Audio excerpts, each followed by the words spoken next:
Hello दोस्तों, कैसे हैं आप सब। आशा करता हूं कि आप सब अच्छे होंगे। प्रेम करना अच्छी बात है, पर अपराध करना अच्छी बात नहीं। अगर प्रेम में अपराध आ जाए तो फिर वह प्रेम नहीं। प्रेम के साथ अगर लालच आ जाए तो भी वह प्रेम नहीं। प्रेम तो निस्वार्थ किया जाता है। आज के समय में लोग बिना सोचे समझे ही अपराध को अंजाम दे देते हैं और अपराध करने के बाद सोचते हैं कि मैं तो बहुत ही गलत किया। अगर लोग अपराध करने से पहले भी सोच ले तो फिर उनसे अपराध नहीं होगा। आज जो आपको घटना के बारे में बताने जा रहा हूं, वह घटना कुछ ऐसी ही है। आपसे एक निवेदन है, रिक्वेस्ट है, ऐसे ही और सच्ची घटना जानने के लिए चैनल को सब्सक्राइब करें। वीडियो में पूरा अंत तक बने रहना। आई इस सच्ची घटना के बारे में जानते हैं। घर चला जाता था। 3 मई की सुबह 9 बजे विनोद सौरभ रस्तोगी के घर पहुंचा और सड़क पर खड़े होकर उसने सौरभ को कई आवाज लगाई, लेकिन ऊपर कोई प्रतिक्रिया नहीं हुई। जबकि रोजाना उसकी आवाज सुनते ही सौरभ बाहर झांकता और उसे देखकर दुकान खोलने के लिए चाबियां नीचे फेंक देता।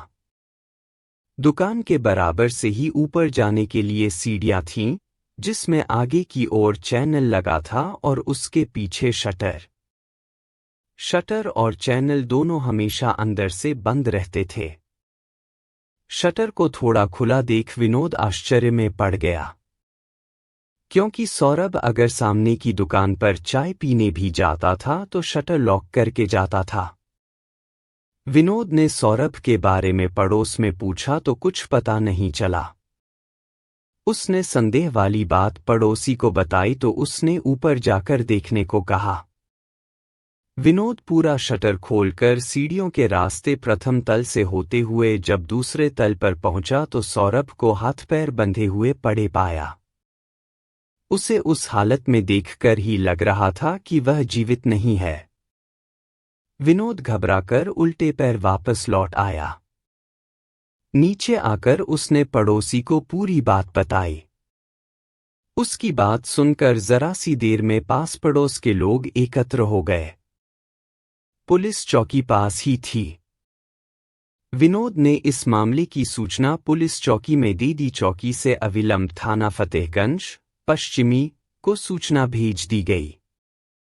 15 मिनट में ही थाने के inspector Devesh Singh police team के साथ घटनास्थल पर पहुंच गए।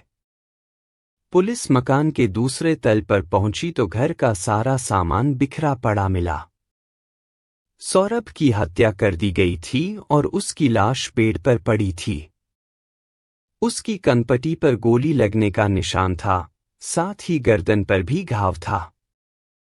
लग रहा था जैसे गोली कनपटी पर लगने के बाद गर्दन से होती हुई बाहर निकली हो। गर्दन पर किसी तेज धारदार चीज से काटे जाने का भी निशान था और गला कसे जाने के निशान भी साफ नजर आ रहे थे।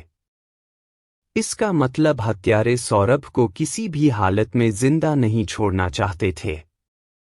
इंस्पेक्टर देवेश सिंह ने घटना की सूचना अपने उच्चाधिकारियों को दे दी। सूचना पाकर कुछ ही देर में बरेली के एसएसपी जे रविंद्र गौड़ और सीओ मीरगंज मनोज कुमार पांडे भी फिंगरप्रिंट एक्सपर्ट्स की टीम के साथ वहां पहुंच गए। एक्सपर्ट की टीम घटनास्थल से साक्ष्य जुटाने में लग गई। टीम द्वारा अपना काम कर लिए जाने के बाद अधिकारियों ने घटनास्थल का निरीक्षण किया। के अलावा एक दीवान पड़ा था। यहीं पर सौरभ की दुकान का लॉकर था, जिसमें वह ग्राहकों द्वारा गिरवी रखे जाने वाले गहने और पैसा रखता था। दूसरे तल पर बना कमरा सौरभ का बेडरूम था, जबकि तीसरे व अंतिम तल पर टॉयलेट था। जिस बेडरूम में सौरभ की हत्या की गई थी वह काफी कम जगह में बना था।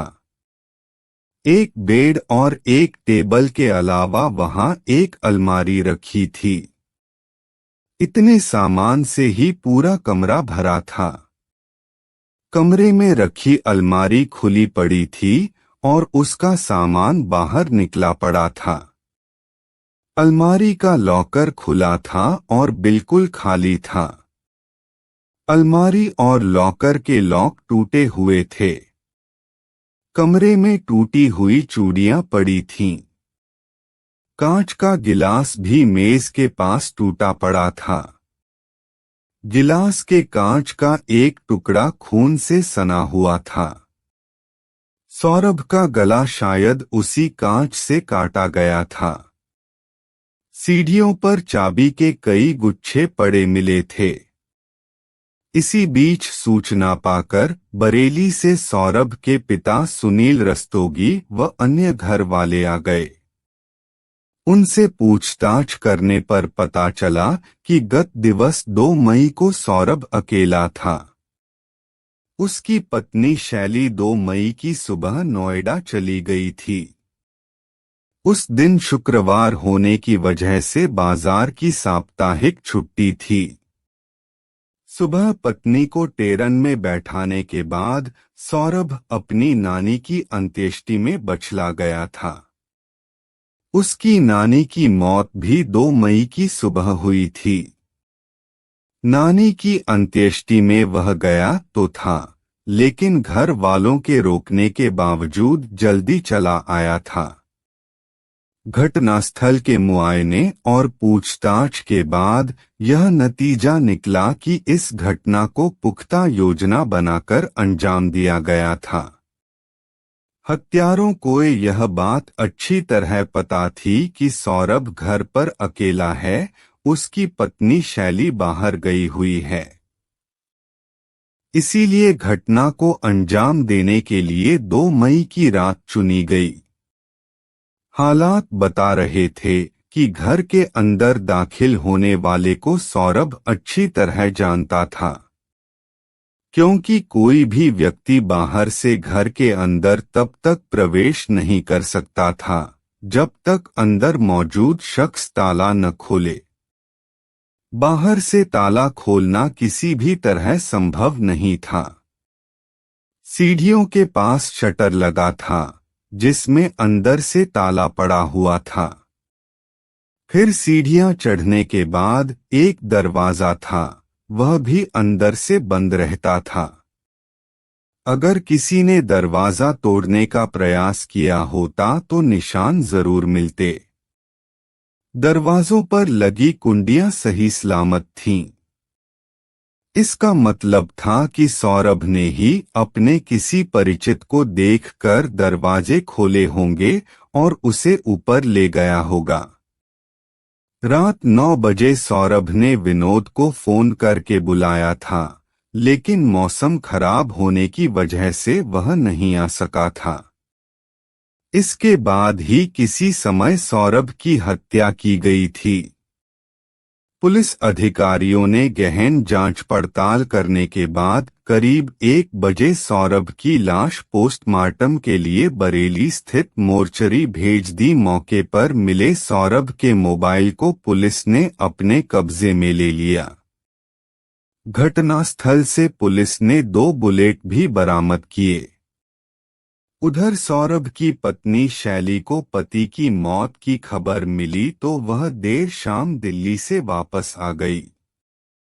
सौरभ के पिता सुनील रस्तोगी की लिखित तहरीर पर इंस्पेक्टर देवेश सिंह ने अज्ञात लोगों के विरुद्ध भादंबी की धारा 394 और 302 के तहत मुकदमा दर्ज करा दिया।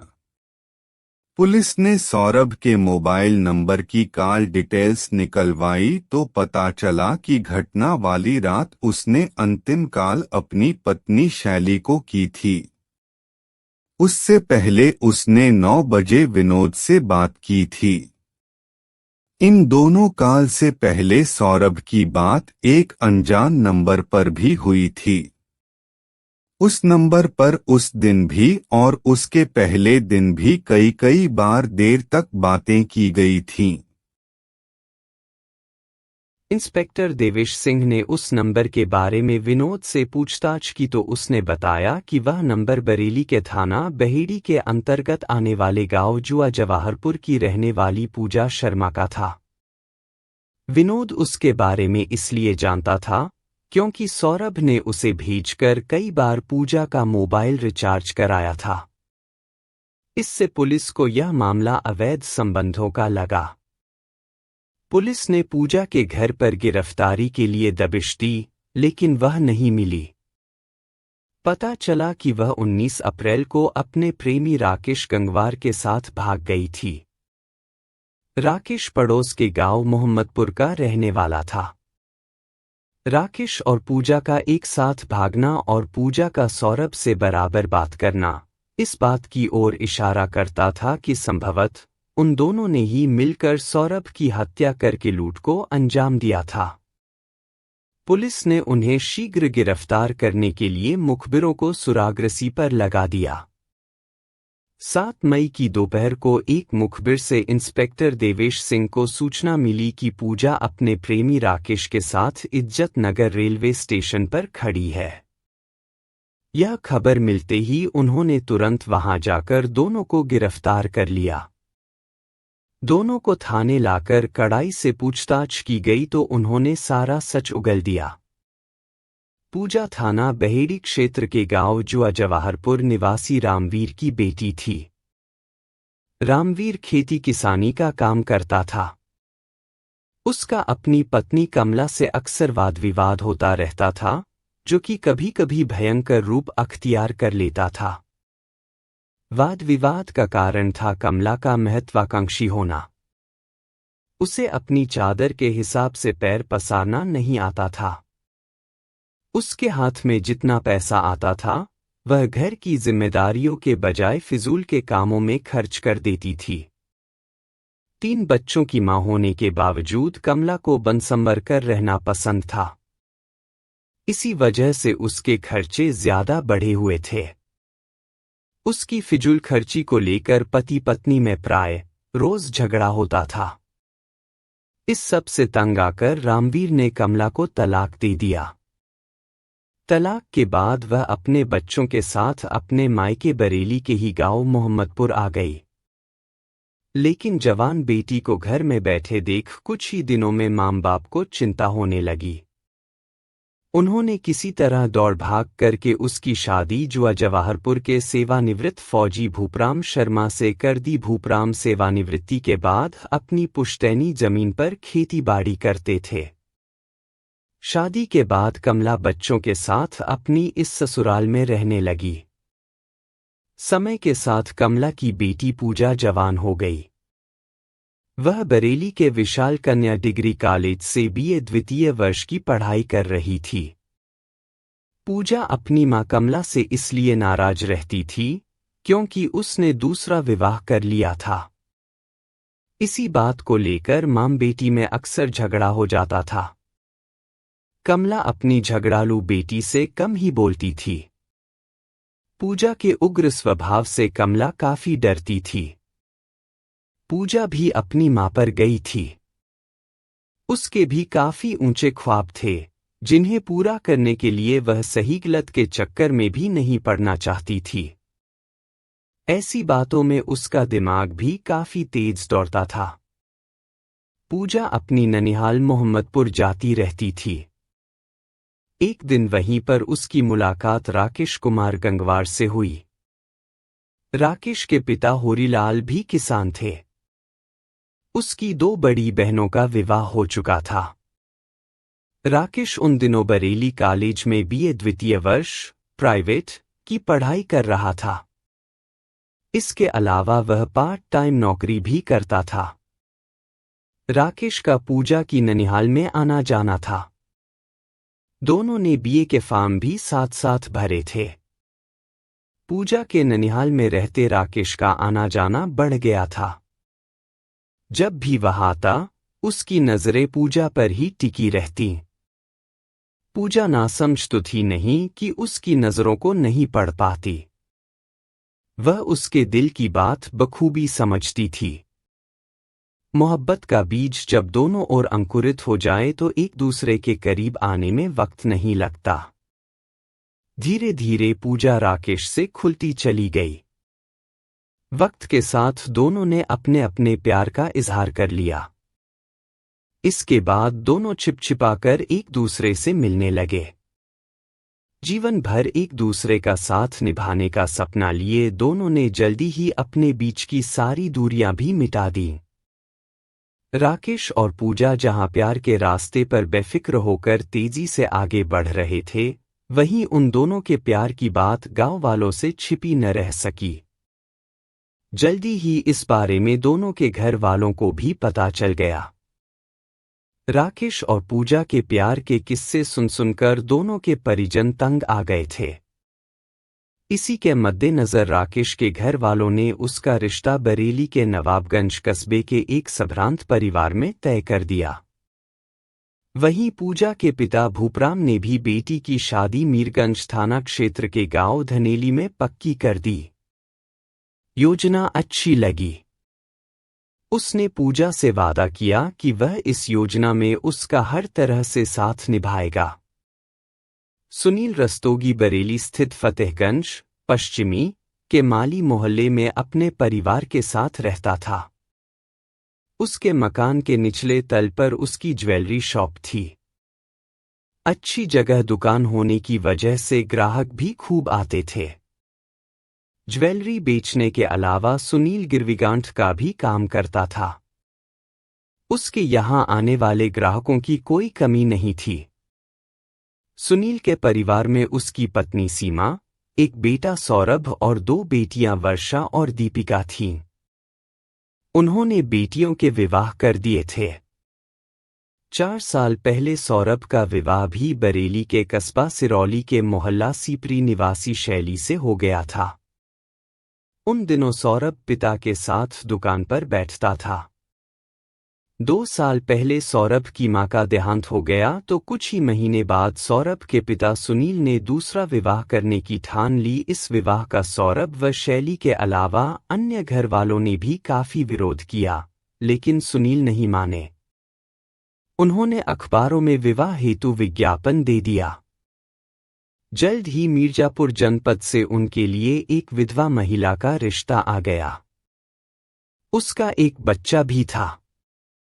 तमाम विरोधों के बाद सुनील ने विवाह कर लिया और घर से अलग होकर उस महिला के साथ बरेली शहर स्थित किला थाना क्षेत्र के कूंचा मोहल्ले में रहने लगे। पिता के बरेली जाने के बाद दुकान की पूरी जिम्मेदारी सौरभ पर आ गई। कह सकते हैं कि वह दुकान उसी की हो गई। पूजा की दूर के रिश्ते की एक नानी थी, जो सौरभ की दुकान पर अक्सर खरीदारी करने जाती रहती थी। वह चूंकि काफी पुरानी ग्राहक थी, इसलिए सौरभ उसका खास ख्याल रखता था।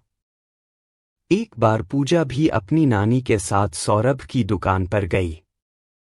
नानी ने उसका परिचय सौरभ से कराकर कहा कि कभी यह कुछ खरीदने आए तो उसे उचित दाम पर ही ज्वेलरी दे देना। पहली ही मुलाकात में सौरभ पूजा के दिमाग में चढ़ गया। वह अक्सर उसकी दुकान पर जाने लगी। एक दिन वह शाम के वक्त सौरभ की दुकान पर पहुंची तो वह दुकान बंद कर रहा था। सौरभ उसे ऊपर अपने मकान में ले गया और अपनी पत्नी शैली से मिलवाया। बेडरूम में बिठाकर उसने शैली से अपनी ज्वेलरी पूजा को दिखाने को कहा, जो उसने हाल में ही बनवाई थी। दरअसल सौरभ सोच रहा था कि शैली की ज्वेलरी देखकर शायद पूजा को डिजाइन पसंद आ जाए और वह वैसे ही डिजाइन की ज्वेलरी बनवाने का मन बना ले। शैली एक अजनबी लड़की के सामने अपनी अलमारी खोलकर ज्वेलरी नहीं दिखाना चाहती थी, लेकिन सौरभ के कहने पर उसे बात माननी पड़ी। शैली की ज्वेलरी देखकर पूजा की आंखें चुंधिया गईं। ज्वेलरी के वजन और कीमत की सोचकर उसके मन में लालच आ गया।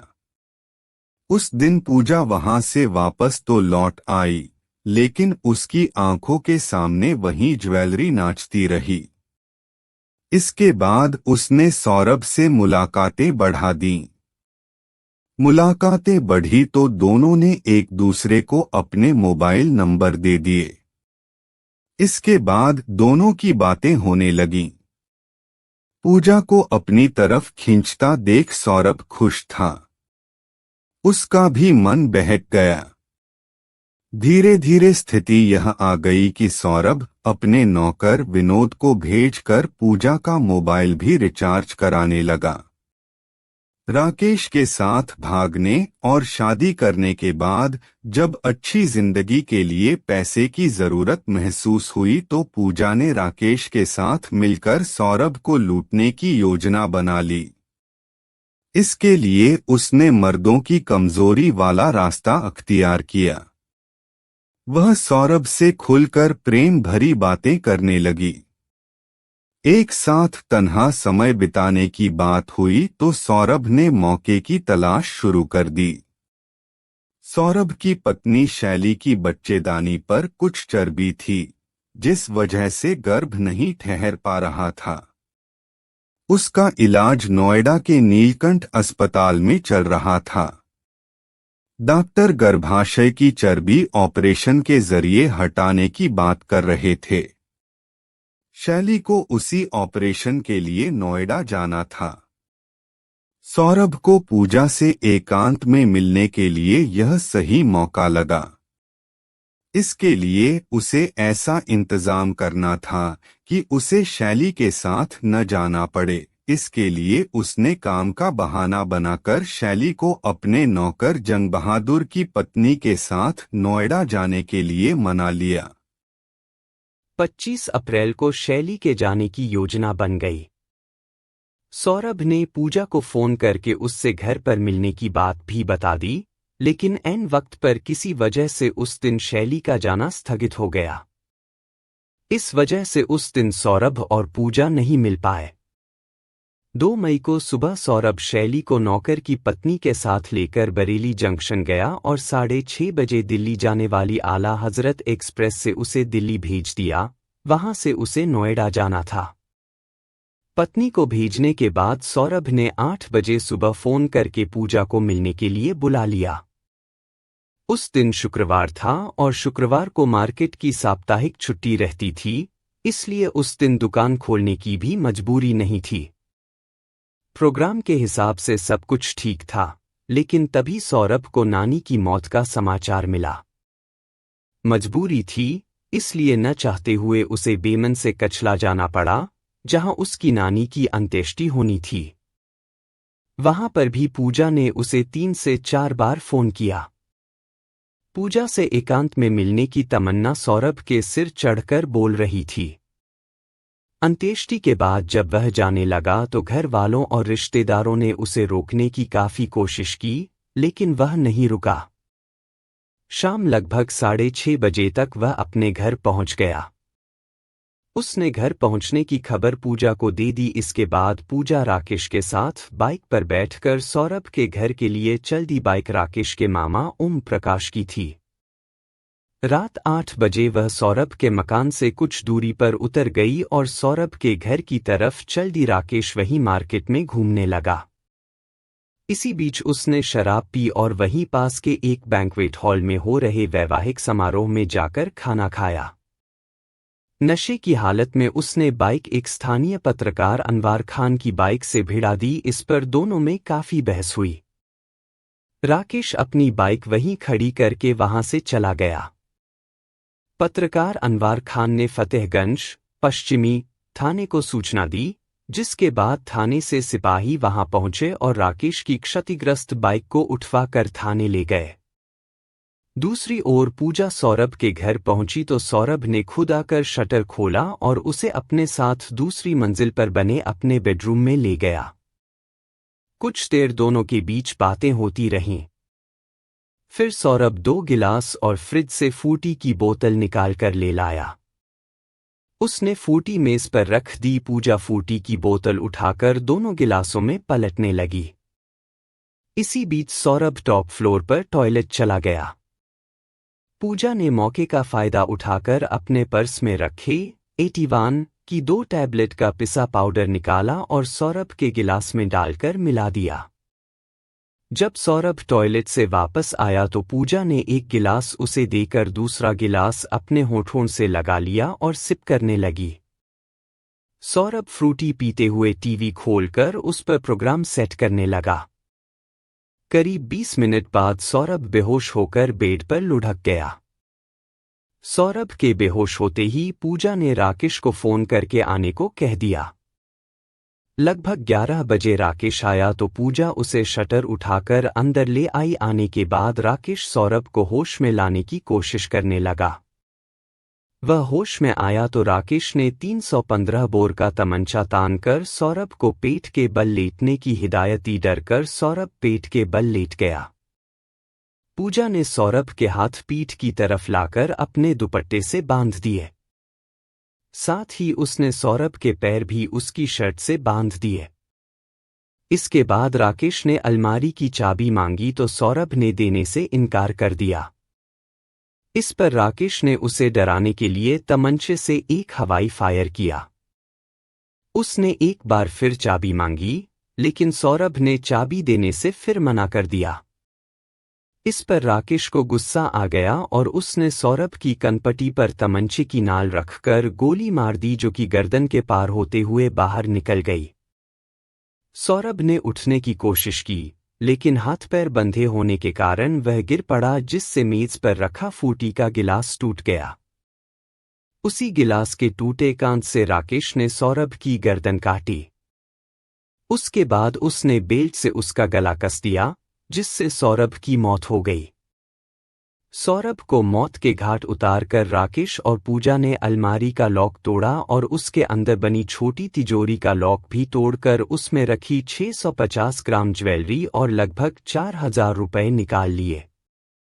यह सब करते करते रात का 1 बज गया था। काम हो गया तो दोनों वहां से निकल आए। राकेश ने बाहर आकर अपनी बाइक ढूंढी, लेकिन बाइक नहीं मिली। बाइक सिपाही थाने ले गए थे।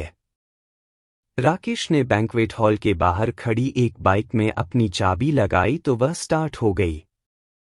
उसी बाइक पर बैठकर दोनों वहां से निकल गए। राकेश के बहन बहनोई बरेली के भोजीपुरा थाने के चौपारा गांव में रहते थे। राकेश पूजा को साथ लेकर रात 3 बजे अपनी बहन के घर पहुंच गया। 2 दिन दोनों वहीं रुके। इसी बीच राकेश ने अपने घर जाकर लूटी गई ज्वेलरी और रुपए भैंसों के बाड़े में चारा रखने वाली नांद के नीचे जमीन में छिपा दिए। लूट का माल ठिकाने लगाकर वह अपनी बहन के घर आ गया। फिर 5 मई को दोनों नैनीताल चले गए। 7 मई को दोनों वापस बरेली आए। इज्जतनगर रेलवे स्टेशन से वे बाहर आकर खड़े ही हुए थे कि फतेहगंज पश्चिमी थाने के इंस्पेक्टर देवेश सिंह ने अपनी पुलिस टीम के साथ वहां पहुंचकर उन्हें गिरफ्तार कर लिया। पुलिस ने राकेश की निशानदेही पर चुराई गई 650 ग्राम ज्वेलरी और 4000 रुपए भी बरामद कर लिए। हत्या में प्रयुक्त बाइक पुलिस पहले ही बरामद कर चुकी थी। आवश्यक लिखापढ़ी के बाद दोनों को सीजेएम की अदालत में पेश करने के बाद जेल भेज दिया गया। पूजा और राकेश गंगवार एक दूसरे को प्यार करते थे, यह गलत नहीं था। दोनों ने घर से भागकर शादी कर ली, इसे भी गलत नहीं कहा जा सकता। लेकिन अपने प्यार को मंजिल देने के लिए जब वे गुनाह के रास्ते पर उतर गए तो अंजाम बुरा ही होना था। दोस्तों, प्रेम करना गलत नहीं है, लेकिन प्रेम को पाने के लिए गलत रास्ते को अपनाना गलत है। इस घटना से आपको क्या शिक्षा मिली, कमेंट करके जरूर बताइएगा। अपना ख्याल रखिएगा, सुरक्षित रहेगा। ऐसी और सच्ची घटना के लिए चैनल को सब्सक्राइब जरूर कीजिएगा, वीडियो को एक लाइक जरूर कीजिएगा। यह जो घटना है पुलिस सूत्रों पर आधारित है।